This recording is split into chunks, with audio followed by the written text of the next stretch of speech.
নমস্কাৰ আই news north ইষ্টৰ সমূহ দৰ্শকক কাব্য সন্ধ্যালৈ স্বাগতম জনাইছোঁ আজি কাব্য সন্ধ্যাত আমাৰ মাজত উপস্থিত আছে শোণিতপুৰ জিলাৰ নিবাসী একেধাৰে কবি অনুবাদক আৰু এগৰাকী সুআবৃত্তিকাৰ শ্ৰী দক্ষিণা দেৱী গজুৰেল বাইদেউ আপোনাক ষ্টুডিঅ'লৈ স্বাগতম জনাইছোঁ হয় নমস্কাৰ দক্ষিণা দেৱী গজুৰালৰ এক নিজা পৰিচয় আছে তেওঁ এগৰাকী সুপৰিচিত অনুবাদক তেওঁ বিভিন্ন ভাষালৈ কবিতা তেওঁ বিভিন্ন ভাষালৈ তেওঁ অনুবাদ কৰিছে এই সন্দৰ্ভত আমি তেখেতৰ সৈতে কথা পাতি যাম প্ৰথমতে আমি অনুষ্ঠানৰ আৰম্ভণি কৰিব বিচাৰিছোঁ বাইদেউ স্বৰচিত এটি কবিতাৰ যোগেদি হয় ধন্যবাদ থাকিল আই নিউজ নৰ্থ ইষ্টে আজি এই সুবিধা দি মোক আজি আপোনালোকৰ ষ্টুডিঅ'লৈ মাতি অনাৰ কাৰণে স্বাগতম আৰু মোৰ কবিতাৰে আজিৰ অনুষ্ঠানটি আৰম্ভণি কৰিব বিচাৰিছে গতিকে মই মোৰ এটি কবিতা পাঠ কৰিব ওলাইছোঁ কবিতাৰ শিৰোনাম প্ৰাপ্তি অপ্ৰাপ্তি সপোন আৰু দিঠক নোহোৱা ৰংবোৰ সপোন আৰু দিঠক নোহোৱা ৰংবোৰ পোহৰ কিম্বা আন্ধাৰত বিলীন হৈ শুভ অশুভ ক্ষণবোৰ গণিব নোৱাৰি আন্ধাৰ ৰাতিৰ বিভ্ৰান্তিত দিনবোৰ নোহোৱা হয় সপোন আৰু দিঠক নোহোৱা ৰংবোৰ পোহৰ কিম্বা আন্ধাৰত বিলীন হৈ শুভ অশুভ ক্ষণবোৰ গণিব নোৱাৰি আন্ধাৰ ৰাতিৰ বিভ্ৰান্তিত দিনবোৰ নোহোৱা হয় ওখ চাপৰ মানুহবোৰক সলাই বাৰিষাৰ ঢলবোৰে খৰাং দিনবোৰত সুখ দুখৰ অৰণ্যত বিয়পি পৰা হাতবোৰ পূৰ্ণতা পায়ো অতৃপ্তিৰ শূন্যতাত ৰিক্ত হাঁহি কান্দোনৰ মিশ্ৰিত সুৰত আদৰণিৰ যাত্ৰাত বিদায়ৰ উচুপনি জুই আৰু পানীৰ আলিংগনত ৰামধেনু হয় অঙঠাবোৰ ধোঁৱাৰ পাকত শান্ত হৈও প্ৰলয়ৰ সংকেত অশান্ত নদীবোৰৰ বিনাশৰ ক্ষণত স্থিৰ কিন্তু গন্তব্যবিহীন যাত্ৰাৰ পথিক কেতিয়াও শেষ নোহোৱা সময়ৰ সাক্ষী মানুহ জন্ম মৃত্যুৰ ধন্যবাদ খুব সুন্দৰ বাইদেউ প্ৰাপ্তি অপ্ৰাপ্তি এটা বাস্তৱধৰ্মী কবিতা যেন লাগে আৰু আপোনাৰ কণ্ঠত এই কবিতাটোৱে প্ৰাণ পাই উঠিছে দক্ষিণা দেৱী গজুৰেল তেখেত অসমৰ বিভিন্ন সাহিত্য সাংস্কৃতিক অনুষ্ঠানৰ লগতো জড়িত এই ক্ষেত্ৰত বাইদেউ আপুনি অকণমান কওক আপুনি কি অনুষ্ঠানত জড়িত হৈ আছে হয় মই আচলতে লিখা মেলা যিটো মোৰ এই অনুভৱখিনি আৰু এই ক্ষেত্ৰত আগবঢ়াৰ এটা পৰিৱেশটো মই প্ৰথম বাল্যকালত ঘৰৰ পৰা পাইছিলোঁ আৰু মোৰ সান্নিধ্য একেবাৰে মানে জন্ম হোৱাৰ পৰাই যিখন ঘৰত মই যাৰ সান্নিধ্যত জন্মগ্ৰহণ কৰিছোঁ তেখেতসকলৰ নাম মই এই মুহূৰ্তত ল'ব বিচাৰিম স্বনামধন্য আমাৰ নাট্যকাৰ অৰুণ শৰ্মাদেৱ সাহিত্যকাৰ অপূৰ্ব শৰ্মাদেৱ দুয়োগৰাকীয়ে অসম আমাৰ সাহিত্য একাডেমি বঁটা পাব তেওঁলোক সক্ষম হৈছে তেখেতসকলৰ সান্নিধ্যত তেখেতসকলৰ উৰসতে মই সেইখন ঘৰতে জন্মগ্ৰহণ কৰা সংস্কৃতিবান সাহিত্যপ্ৰেমী ঘৰৰ পৰা হয় তিলক শৰ্মা স্বৰ্গীয় তিলক শৰ্মাদেৱৰ ঘৰতে মই জন্মগ্ৰহণ কৰা গতিকে বাল্য অৱস্থাৰ পৰা সেই এটা যিটো সাহিত্যিক আৰু সাংস্কৃতিক পৰিৱেশ সেই পৰিৱেশটোৱে যেতিয়া মই লাহে লাহে ডাঙৰ হৈ আহিছিলোঁ সেই পৰিৱেশটোৱে মোক বাৰুকৈয়ে সেই সান্নিধ্যটোৱে আকৃষ্ট কৰিছিল আৰু হয়তো মানুহক কোৱাই হয় যে যিটো পৰিৱেশত আমি ডাঙৰ দীঘল হওঁ সেই পৰিৱেশে আমি তেনেকৈ আগুৱাই যাব পাৰিম গতিকে মোৰ এই ক্ষেত্ৰত আজিৰ এই যি যাত্ৰা শব্দৰ লগত যি লুকাভাকু খেলি থাকোঁ সেই শব্দৰ লুকাভাকুৰ এই সময়খিনিৰ লগত মোৰ সেই ঘৰখনৰ এটা অৱদান আছে আৰু তাৰ পৰাই মই সাহিত্য আৰু সাংস্কৃতিক জগতৰ লগত জড়িত হ'বলৈ এটা প্ৰেৰণা পাইছোঁ দ্বিতীয়তে মোৰ মা মোৰ জীৱনত চবতকৈ মই প্ৰথমতেই এগৰাকী ভাল বন্ধু হিচাপে মই মাৰ নাম ল'ব বিচাৰিম প্ৰতিটো মুহূৰ্তত জীৱনৰ মোৰ প্ৰত্যেকটো মুহূৰ্তত মায়ে আগুৱাই যাবলৈ যিখিনি প্ৰেৰণা দিছে আৰু লিখি যাবলৈ প্ৰেৰণা দিছিল মাৰ প্ৰেৰণাৰ কাৰণে আৰু মোৰ দেউতাৰ যিখিনি মোৰ প্ৰতি থকা যি কিবা এটা কৰাৰ যিটো এটা দেউতাৰ তদাৰক এটা থাকে সেইখিনিৰ কাৰণেও মই এই ক্ষেত্ৰত আগুৱাই যাব পাৰিছোঁ আৰু প্ৰথম মোৰ কবিতা এটা প্ৰকাশ হৈছিল আৰম্ভণিত মই যেতিয়া ক্লাছ 5ত আছিলোঁ প্ৰথম কবিতা প্ৰকাশ হৈছিল মনত আছে নেকি বাৰু কবিতা হয় কবিতাটো মনত এতিয়া ঠিক নাই কিন্তু কবিতাটো নেপালী ভাষাত প্ৰকাশ হৈছিল मेरो প্ৰিয় বৰ্ণ দ মানে মোৰ প্ৰিয় বৰ্ণ দ সেইটো কিন্তু আকৌ নেপালৰ পৰা প্ৰকাশিত নানি নামৰ পত্ৰিকা এখনত প্ৰথম কবিতাটি প্ৰকাশ পাইছিল সুন্দৰ খুব সুন্দৰ তেনেকৈ তাৰ পাছতে ক্লাছ 5ৰ পৰাই এই যাত্ৰাটোৰ আৰম্ভণি বুলি ক'লেও ভুল কোৱা নহয় আৰু তেনেকৈ কৰি কৰি মোৰ কবিতা কেইখন কিতাপ ওলাল আৰু এতিয়া কেইদিনমানৰ পিছতে আপোনালোকৰ হাতত মই অসমীয়া কবিতাৰ সংকলন স্বীকাৰোক্তি এখন পাঠক সমাজৰ মাজত তুলি দিবলৈ মই সক্ষম হ'ম খুব সুন্দৰ বাইদেউ আমাৰ আপোনালৈ আমালৈ শুভেচ্ছা থাকিল এতিয়া আমি আন এটা কবিতা শুনো আপোনাৰ কণ্ঠত আপুনি কোনটো কবিতা আবৃত্তি কৰিব মই এতিয়া এটি কবিতা জনপ্ৰিয় কবি বিশেষকৈ ক'ব লাগিব আমাৰ যুৱ চামৰ খুবেই প্ৰিয় সকলোৱে ভাল পায় প্ৰণৱৰ কবিতা হয়নে প্ৰণৱ কুমাৰ বৰ্মনৰ কবিতা বুলি ক'লেই আমাৰ যিখিনি উদীয়মান এতিয়াৰ সমাজখিনি আছে সেই সকলোৱে খুবেই আঁকোৱালি লয় আৰু খুব প্ৰিয় কবি গতিকে তেখেতৰ এটি কবিতা মই পাঠ কৰিব ওলাইছোঁ আৰু কবিতাটিৰ শিৰোনাম হ'ল জালুকবাৰীত সাগৰিকা বৰদলৈ এটা সময়ৰ খুব জনপ্ৰিয় কবি আজিও জনপ্ৰিয় কবিতা নিশ্চয় নিশ্চয় মই কবিতাটি পাঠ কৰিব ওলাইছোঁ নিশ্চয় কবিতাৰ শব্দবোৰ আৰম্ভণি হৈছে এনেধৰণে ডাকুৱাল আহিব আহিব বুলি ৰৈ থাকোঁতে দহোটা দেওবাৰ গ'ল ডাকুৱাল আহিব আহিব বুলি ৰৈ থাকোঁতে দহোটা দেওবাৰ গ'ল তোমাৰ চাগে লিখিবলৈ সময় নহ'ল জালুকবাৰীৰ শিলশিল হাঁহিৰ মাজত তুমি পাহৰিছা হেৰুৱাইছা জালুকবাৰীৰ শিলশিল হাঁহিৰ মাজত তুমি পাহৰিছা হেৰুৱাইছা গাভৰু বসন্ত যদি চকু দুটি মুদি দিয়া বৈ আহক স্মৃতিৰ কৃষ্ণচূড়া নদী সাগৰিকা তুমি মোৰ এন্ধাৰ পোহৰৰ পদূলিত সৰা কাঞ্চন ফুল মোৰ বুকুত কি ফুলে কোৱা ভাল পোৱা যোৱা শতিকাত মই ভালেখিনি হেৰুৱালোঁ যোৱা শতিকাত মই ভালেখিনি হেৰুৱালোঁ মোৰ সোণালী ধাননি গছকি গুচি গ'ল ৰজাৰ বলীয়া ঘোঁৰা মোৰ চুবুৰীৰ মানুহবোৰে নাপালে দুখন ৰুটি ভনীজনীয়ে চৌকাঠত চিপ দিলে স্বাধীনতাক যোৱা শতিকাত পেটেণ্টত গুচি গ'ল ভঁৰালৰ বাচমতি চেম্পেইনে বুঢ়াই পেলালে চহৰৰ ঘৰবোৰ চেম্পেইনে ভৰাই পেলালে চহৰৰ ঘৰবোৰ যোৱা শতিকাত এটা ৰাতিৰ বাবে হ'লেও ভাল পালোঁ বেশ্যাক অৰণ্যক কৰিব খুজিলোঁ নিৰ্ভৰযোগ্য ঠিকনা সাগৰিকা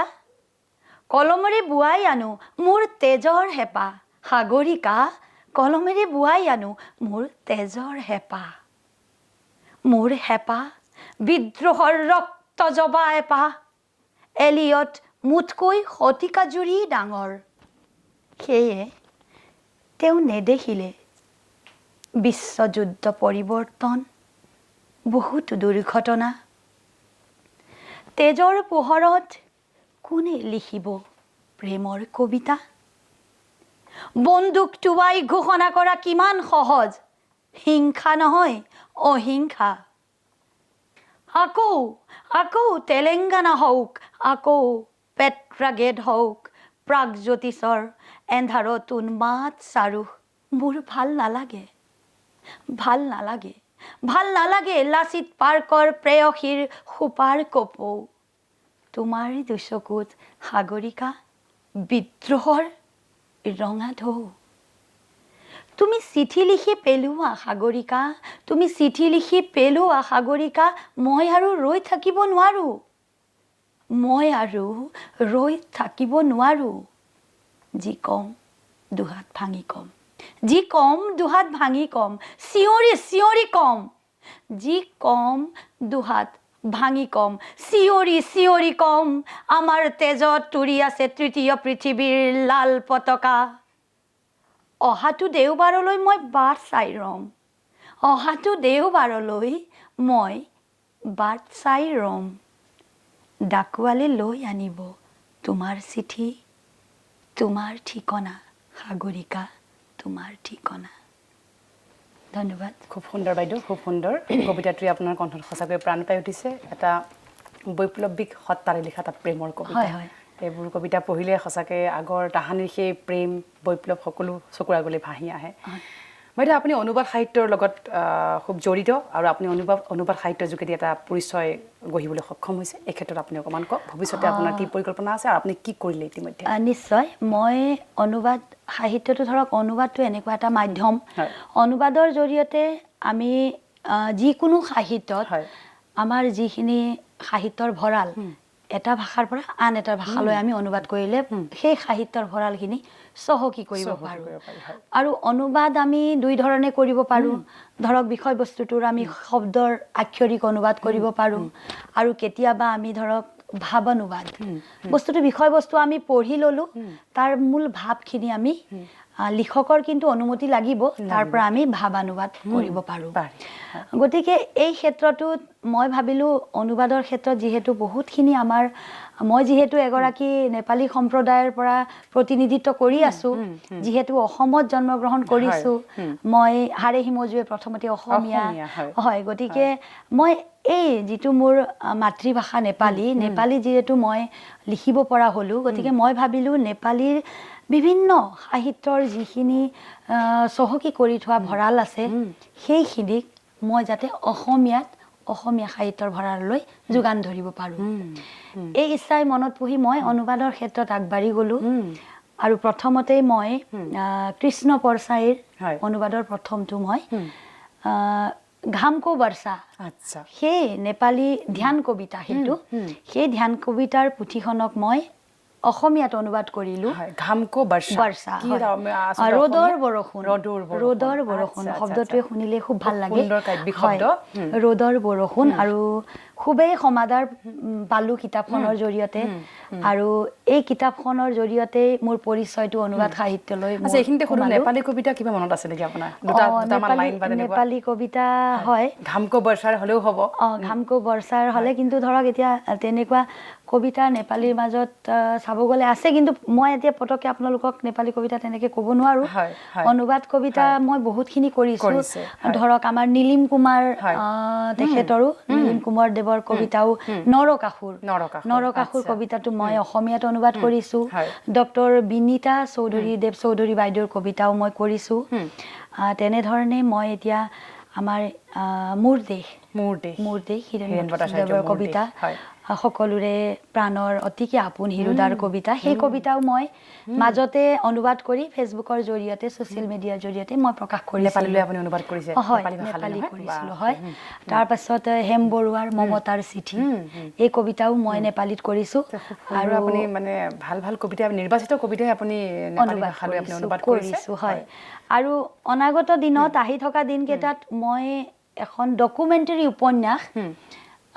সেইটো হ'ল চক্ৰেটিজৰ খোজ সেইটো অসমীয়া চক্ৰেটিজৰ খোজ সেইটো নেপালী ভাষাত ত্ৰিভুৱন ইউনিভাৰ্চিটিৰ আপোনাৰ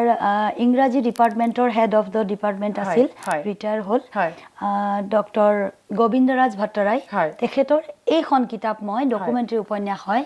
সুক্ৰাতকো পাইলা এইখন মই অসমীয়ালৈ অনুবাদ কাম সম্পন্ন হৈছে আৰু মেঘমল্লাৰ ভ্ৰমণ সাহিত্য একাডেমী বঁটা প্ৰাপক জ্ঞান পূজাৰী ছাৰৰ কবিতাৰ কিতাপ সেইখনো মোৰ অনুবাদ কাম সম্পন্ন হৈছে নেপালী ভাষালৈ নহয় নেপালী ভাষালৈ হয় গতিকে এই দুইখন এখন হ'ল মোৰ অসমীয়া ভাষালৈ নেপালী আৰু এখন নেপালীৰ পৰা অসমীয়া ভাষালৈ অনুবাদ কৰিছোঁ আৰু এই দুইটা এইকেইদিনৰ অতি কম সময়ৰ ভিতৰতে মই পাঠক সমাজৰ মাজলৈ এৰি দিম খুব সুন্দৰ বাইদেউ আপুনি আচলতে অসমীয়া সাহিত্য ভঁৰালৰ লগতে নেপালী ভাষাৰ সাহিত্য ভঁৰালো চহকী কৰি গৈ আছে আমাৰ অতি শুভকামনা আপোনালৈ থাকিল হয় আৰু এটা কবিতা আপোনাৰ আমি কণ্ঠত শুনি লওঁ হয় এইবাৰ মই নিজৰে এটি কবিতা মই পাঠ কৰিব ওলাইছোঁ হয় নিশ্চয় হয় কবিতাটিৰ শিৰোনাম মোৰ কবিতাৰ হয় সোঁৱৰণি মোৰ কবিতাৰ শিৰোনাম সোঁৱৰণি। জল তৰংগৰ দৰেই অস্তিত্বহীন বিফলতাৰ সাধুবোৰ। জল তৰংগৰ দৰেই অস্তিত্বহীন বিফলতাৰ সাধুবোৰ, যান্ত্ৰিকভাৱেই আঁতৰি যোৱা তেজ মংগহৰ সংগ্ৰাম। জীৱনৰ বিচিত্ৰতাত হেৰাই যোৱা শূন্যতাৰ বিষণ্ণতা। এইখিনিত শব্দকেইটা মনত অকণমান মন দিব। জীৱনৰ বিচিত্ৰতাত হেৰাই যোৱা শূন্যতাৰ বিষণ্ণতা, ডাঠ অৰণ্যৰ দৰেই শেষ নিশাৰ খৰ খৰ শব্দ। বিচাৰিলেও নোপোৱা, বিচাৰিলেও নোপোৱা সেই বৰষুণ দিনৰ সুবাস। বিচাৰিলেও নোপোৱা সেই বৰষুণ দিনৰ সুবাস। বিলীয়মান হ'ব ধৰা এটা সপোন, বিলীয়মান হ'ব ধৰা এটি সপোন। প্ৰেমে দান কৰা যন্ত্ৰণা, প্ৰেমে দান কৰা যন্ত্ৰণা। নিমাত ভাষা হৈ সোমাই থাকে ফেকুৰি ফেকুৰি। নিমাত ভাষা হৈ সোমাই থাকে প্ৰেমে দান কৰা যন্ত্ৰণা। ফেকুৰি ফেকুৰি অনন্ত আকাশৰ মাজত দুখৰ অন্তহীন সুৰ অবিৰাম, অন্তহীন সুৰ অবিৰাম। খুব সুন্দৰ বাইদেউ। প্ৰেমে দান কৰা যন্ত্ৰণা, নিমাত ভাষাৰে সোমাই থাকে, এইটো সাংঘাতিক এটা লাইন। আৰু এই শাৰী বহু ভাৱগধুৰ বৈশিষ্ট্য বহন কৰিছে আচলতে। ফেকুৰি ফেকুৰি অনন্ত আকাশৰ মাজত দুখৰ অন্তহীন সুৰ অবিৰাম। খুব সুন্দৰ বাইদেউ। অনুভৱ কৰিলে গম পোৱা যায় কিমান গভীৰতাৰে আপুনি উপলব্ধি কৰি এই কবিতাটো লিখিছে। ধন্যবাদ। আচলতে কবিতা ৰচনা কৰাৰ আঁৰত আপোনাৰ কি উৎস থাকিব পাৰে? কবিতাসমূহ যিমান গভীৰ ভাৱধাৰে লিখে, বৈপ্লৱিক কবিতা এটাও লিখি দিয়ে, প্ৰেমৰ কবিতাও লিখা কবিসকলে, আপোনাৰ উৎস কি? আপুনি যে কবিতা লিখে। হয় হয়, মই আচলতে প্ৰতিগৰাকীয়ে, আমি ধৰক কবিতা বুলি ক'লে কবিতাৰ পৰিভাষাও আমি কোনেও আজিলৈকে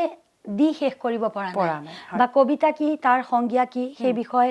আমি এটা বা দুটা শব্দত কৈ কেতিয়াও সামৰিবও নোৱাৰোঁ। এটা বিশাল পৰিভাষা কবিতাৰ। গতিকে আমি এটা বিষয়বস্তুকে এজন কবিয়ে আমি বিভিন্ন ধৰণে, মই এটা ভাৱধাৰাৰে লিখিব পাৰোঁ, সেই একেটা বিষয়বস্তু যদি বেলেগ এগৰাকী কবিক দিওঁ, সেই একেটা বস্তুকে তেখেতে আকৌ ভিন্ন ধৰণে লিখিব পাৰিব। হয়, গতিকে কথা হ'ল কবিতাখিনিত এতিয়া মোৰ কবিতাৰ, মই যিহেতু আজি আপোনালোকে মোক কবিতাৰ বিষয়বস্তুটোৱে বাছনি কৰি ইয়ালৈ আমন্ত্ৰণ জনাইছে, গতিকে মোৰ কবিতাৰ মূল বিষয়বস্তুটো মই এটা নিৰ্দিষ্ট কৰি লোৱা নাই। সময় সাপেক্ষে এতিয়া ধৰক আমি যিটো যন্ত্ৰণাময় এটা পৰিৱেশ, ক'ভিড মহামাৰীৰ যিটো পৰিৱেশ, সেইটোৰ পৰা আমি সকলোৱে দেখি আছোঁ কেনেকুৱা এটা ত্ৰাসৰ সময়। গতিকে এই সময়ত এই পৰিৱেশকে সময় সাপেক্ষলৈ এনেধৰণৰ কবিতা বা এনেধৰণৰ ভাৱখিনিকে মই মোৰ শব্দকেইটাৰ মাজলৈ আনিছোঁ। আকৌ কেতিয়াবা মনটো বৰ ভাৰাক্ৰান্ত হৈ থাকে। আমাৰ সমাজত বিভিন্ন ধৰণৰ সমস্যাবিলাক আমি দেখি আছোঁ, নানা ধৰণৰ নাৰী উৎপীড়ন, নাৰীৰ যিখিনি আমি যৌন নিৰ্যাতন, এইবিলাক আমি দেখি আছোঁ। সেই সকলো বিষয়বস্তুকে সাঙুৰি কেতিয়াবা মোৰ কবিতাৰ ভাৱবস্তুবিলাক হয়। আন কেতিয়াবা মই প্ৰকৃতিৰ মাজলৈ সোমাই যাওঁ, জান জুৰি ধৰক বিশাল আকাশৰ তলত মোৰ মনটো গুচি যায়। গতিকে তেতিয়া সেই প্ৰকৃতিৰ শব্দখিনিকে আকৌ প্ৰকৃতিৰ কবিতাৰ মাধ্যমৰ জৰিয়তে মোৰ শব্দকেইটাৰ মাজলৈ আনো। আৰু কেতিয়াবা মন চঞ্চল হয়, অস্থিৰ হয়, বিভিন্ন সময়ত বিভিন্নজনৰ আমি প্ৰেমত পৰোঁ সময়ৰ তাগিদাত। গতিকে সেই সময়ত মাজে মাজে তেনেধৰণৰ ভাবো মোৰ মনলৈ নহা নহয়। নিশ্চয় নিশ্চয় কয়। হয়, গতিকে ক'ব গ'লে নাৰীবাদী এটা সুৰো মোৰ কবিতাত আপোনালোকে পাব। প্ৰকৃতিৰ বিভিন্ন ধৰণৰ বিৱৰণো কবিতাটোত পাব। আৰু আজিকালিৰ যেনেধৰণৰ সময় সাপেক্ষে কবিতা, সেই ধৰণৰ কবিতাও মই আনাৰ চেষ্টা কৰিছোঁ, লিখাৰ চেষ্টা কৰিছোঁ। গতিকে কিমান দূৰ সফল হৈছোঁ সেয়া পাঠক সমাজে হাতত এৰি দিছোঁ। এনেদৰে আগুৱাই গৈ আছোঁ। হয়, সাম্প্ৰতিক সময়ত কবিতা এটা ধাৰা সৃষ্টি হৈছে। নিশ্চয় আপুনি সেই ধাৰাৰ লগত আপুনিও পৰিচয় হৈছে, কাৰণ আপুনি কবিতা লিখি থাকে।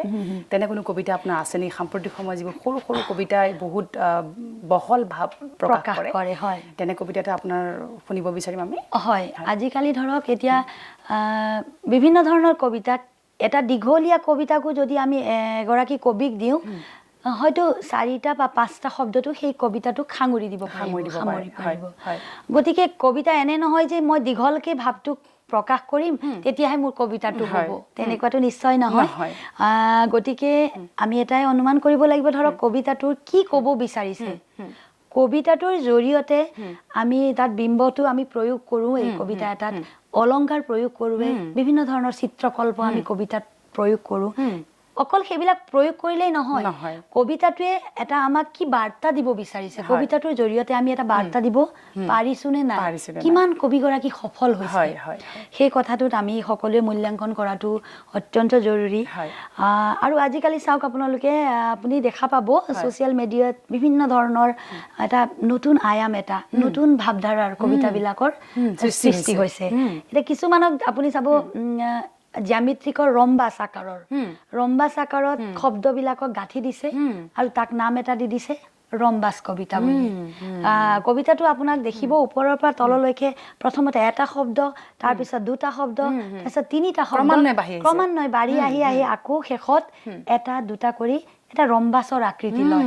আৰু কবিতাটোত ৰম্বাস কবিতা বুলি কোৱা হয় ঠিক তেনেধৰণে আকৌ আমি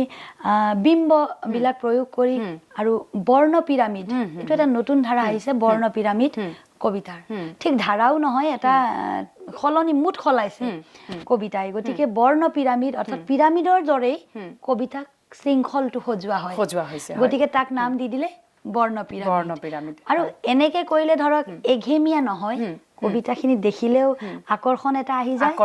হয় আৰু আজিকালি আকৰ্ষণটো খুব গুৰুত্বপূৰ্ণ হৈ গৈছে আৰু চিত্ৰকল্পৰ তাত ধৰক আমি দেখাত আমাৰ দৃশ্য আমি চকুৰে যিটো বস্তু ভিজুৱেলাইজেশ্যনটো খুব ভাল হয় সুন্দৰ হোৱাৰ কাৰণে সেইবিলাক চবৰে কেন্দ্ৰত মানে বিন্দু হৈ পৰে আৰু কবিতাই সমাধান লাভ কৰে গতিকে তেনেকুৱা খুব কম শব্দত বহুখিনি কথা ক'ব পৰা কবিতা এটা তেনেধৰণে ময়ো চেষ্টা কৰি চাইছিলোঁ হয় সময় আমি সময়টোক কিমান দীঘলকৈও লিখিব পাৰোঁ আৰু সময়টোৱে কিমান শব্দ কেইটামানক লৈ কিমান বিশাল অৰ্থ সময় লিখিব গ'লে শেষেই নহ'ব নিশ্চয় হয় গতিকে সময় ঠন ধৰি উঠা দুখৰ পথাৰত লহপহকৈ বাঢ়ি যোৱা ঘন ঘনকৈ গজি উঠা এখন নদী বিষাদৰ ঠন ধৰি উঠা দুখৰ পথাৰত লহপহকৈ বাঢ়ি যোৱা ঘন ঘনকৈ গজি উঠা এখন নদী বিষাদৰ চকুলোৰ ঢৌৱে আঁকি থৈ যোৱা ৰংবিহীন এটি আলপনা সময় ইমানতে মোৰ কবিতাটো শেষ আপুনি এটা নিৰ্দিষ্ট সময়ৰ বিৱৰণ দিছে মই বুজি উঠিছো মানে সময়কটো আমি কিমান ভাগত বিভক্ত কৰিব পাৰো যি সময়ত আপুনি যি অনুভৱ কৰিছে সেইখিনি আপুনি সুন্দৰভাৱে ইয়াতে প্ৰকাশ কৰিছে খুব সুন্দৰ বাইদেউ অকমান নীলিম কুমাৰৰ অকবিতা সম্পৰ্কত আপোনাৰ মতামত বিচাৰিম নীলিম কুমাৰে যেতিয়া কবিতাক ফেচবুকৰ কবিতাক অকবিতা বুলি এবাৰ মন্তব্য কৰিছিল এই ক্ষেত্ৰত আপুনি কি ক'ব হয় কথাটো খুব এটা মানে মাজতে বহুত সমালোচনা হৈছিল এই বিষয়টোক আপুনি উত্থাপন কৰিলে কিন্তু এই ক্ষেত্ৰত মই ক'ব বিচাৰোঁ ধৰক আজিকালি ফেচবুকৰ জৰিয়তে বিভিন্ন ধৰণৰ কবি আমাৰ নতুনকৈ যুৱচাম বহুত বেছি আগবাঢ়ি আহিছে আৰু এই সময়খিনি যিহেতু আমি কিছুমান ঋণাত্মক আৰু ধনাত্মক দুইটা দিশ প্ৰতিটো বিষয়বস্তুৰে থাকে হয়নে গতিকে কৰোণাকালীন এই সময়টো কিন্তু আকৌ আমাৰ নতুন প্ৰজন্মখিনিৰ কাৰণে আৰু কবিতা ভাল পোৱা মানুহখিনিৰ কাৰণে খুব এটা গুৰুত্বপূৰ্ণ আৰু তাক মানে পজিটিভ এটা দিশ বুলি ক'ব লাগিব কিয়নো এই সময়খিনিত আমি ঘৰতে আবদ্ধ হৈ চাৰি সীমাৰ ভিতৰতে আমাকে ৰাখি আমি চৰ্চা কৰিব পাৰিছোঁ হয় আৰু চৰ্চা কৰিবলৈ পাইছোঁ গতিকে তাৰ মাজেৰে কি হৈছে নতুন নতুন বিষয়বস্তুটোক আমি উদ্ভাৱন কৰি এটা কাব্যৰ মাধ্যমেৰে হওক সাহিত্যৰ মাধ্যমেদি হওক সেইটোক আমি এটা ধাৰালৈ পৰিৱৰ্তন কৰিব পাৰিছোঁ হয় গতিকে প্ৰণৱ কুমাৰ দেৱৰ কবিতাৰ যিটো প্ৰসংগটো আপুনি ক'লে যে তেখেতৰ উক্তিখিনি ফেচবুকৰ অকবিতা নীলিম কুমাৰৰ গতিকে এই কথাটোত মই ক'ব বিচাৰোঁ তেখেতৰ এই উক্তিটোত কিভাৱে তেখেতে কোৱা হ'ল আৰু ইয়াক এতিয়া সমালোচনা বিভিন্ন সময়ত ভাল এগৰাকী কবি ওলালেও তেখেতৰো সমালোচনা ওলাব আৰু এগৰাকী কবি বা এগৰাকী সাহিত্যিক যিকোনো ক্ষেত্ৰতে আগবাঢ়ি যাবলৈ সমালোচনা নোহোৱাকৈ মানুহজন আগবাঢ়িব নোৱাৰে নিশ্চয় হয়নে কিন্তু কথা হ'ল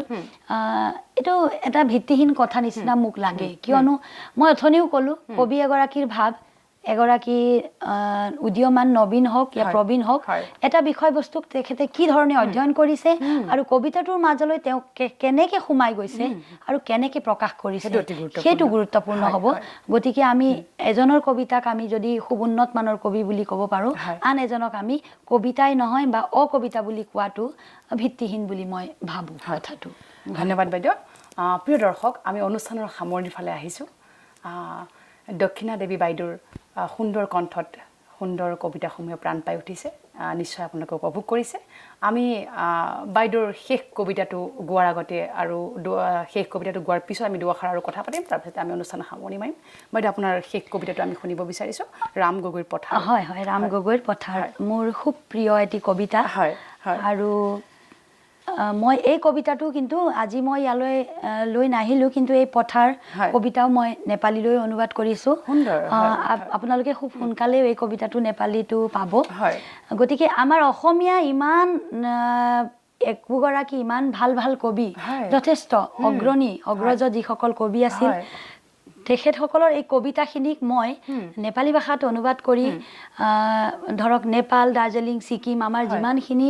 নেপালী ভাষী মানুহখিনি আছে তেখেতসকলৰ আৰু ভাৰতৰ বাহিৰতো থকাখিনিক এই কবিতাখিনি ভাৱ বস্তু বিষয়বস্তুটো কিমান সুন্দৰ আৰু গভীৰ সেইখিনি মই খুব গুৰুত্বপূৰ্ণ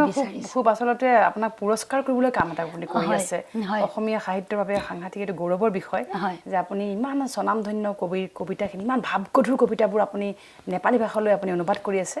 আপুনি আগলৈ কৰি যাওক ধন্যবাদ মই কবিতাৰ মাজলৈ যাওঁ যিহেতু এটি ৰাম গগৈৰ পথাৰ কবিতাই মই গাম বুলি লৈছোঁ খুব সুন্দৰ এটি কবিতা পথাৰ শাওনৰ মেঘমুক্ত নীলাকাশ সূৰ্য স্নাত ক্লেদময় হে বিশাল পথাৰ বিপুল সম্ভৱা নাঙলৰ শিৰলুত সোণফলা মাটিৰ কামনা ঘমাৰ্ত দেহ আৰু দেহাতীত সৃষ্টিৰ চেতনা কপালৰ ঘাম লাগি সেউজীয়া পৃথিৱী আমাৰ তুমি প্ৰাণময় তুমি প্ৰাণময় মোহময় জীৱন মালিকা পথাৰ তোমাৰো স্বীকৃতি আছে তুমি কোনোবা আদিতম মানুহৰ সংগ্ৰামৰ ইতিহাস তোমাৰো স্বীকৃতি আছে তুমি কোনোবা আদিতম মানুহৰ সংগ্ৰামৰ ইতিহাস আৰু সভ্যতাৰ স্তৰে স্তৰে একোটা নিৰ্ণয় সূত্ৰ মৃত স্নান কৃষকৰ সাধনা কঠোৰ মৃতম্লান কৃষকৰ সাধনা কঠোৰ নিৰন্ন বিমৰ্ষ আৰু ক্লান্ত শ্ৰান্ত সন্ধিয়াত নিৰন্ন বিমৰ্ষ আৰু ক্লান্ত শ্ৰান্ত সন্ধিয়াত দুশ্চিন্তা দুখ হৈ পৰে মহাজনী অৰ্থনীতি দৈনন্দিন লাভ আৰু ক্ষতিৰ গণনা পাৰ ভাঙি পানী আহে সুতৰ চেৱে চেৱে বাঢ়ে নাচে আৰু হাঁহে পাৰ ভাঙি পানী আহে সুতৰ চেৱে চেৱে বাঢ়ে নাচে আৰু হাঁহে ক্ৰূৰ স্পৰ্শ ফেনিল উত্তাল তৰংগৰাজি বুকুৰ সেউজীয়া সপোনটোকে কাঢ়ি লৈ যায় বাধা নাই অবাধে আহিল আৰু গ'ল তেতিয়া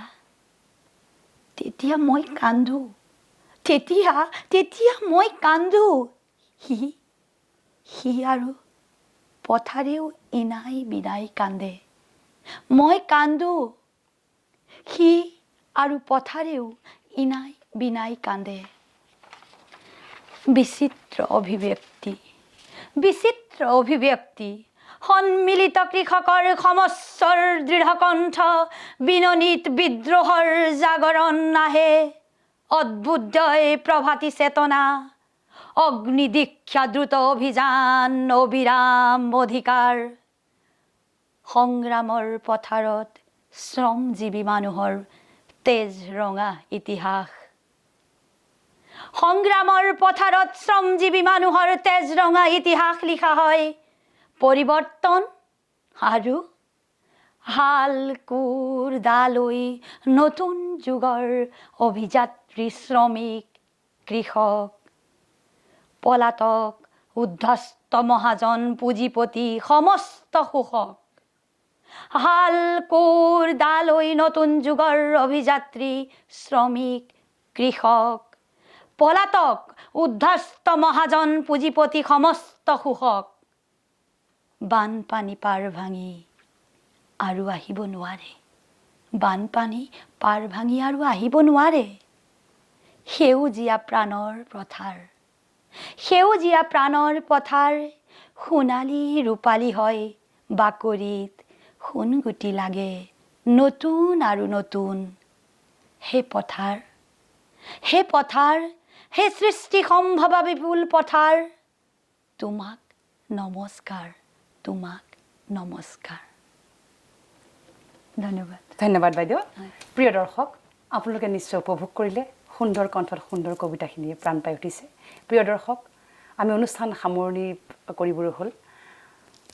পৰৱৰ্তী সময়ত কাব্য সন্ধ্যালৈ আৰু এগৰাকী নতুন কবি লৈ আহিম চাই থাকিব আই নিউজ নৰ্থ ইষ্ট ধন্যবাদ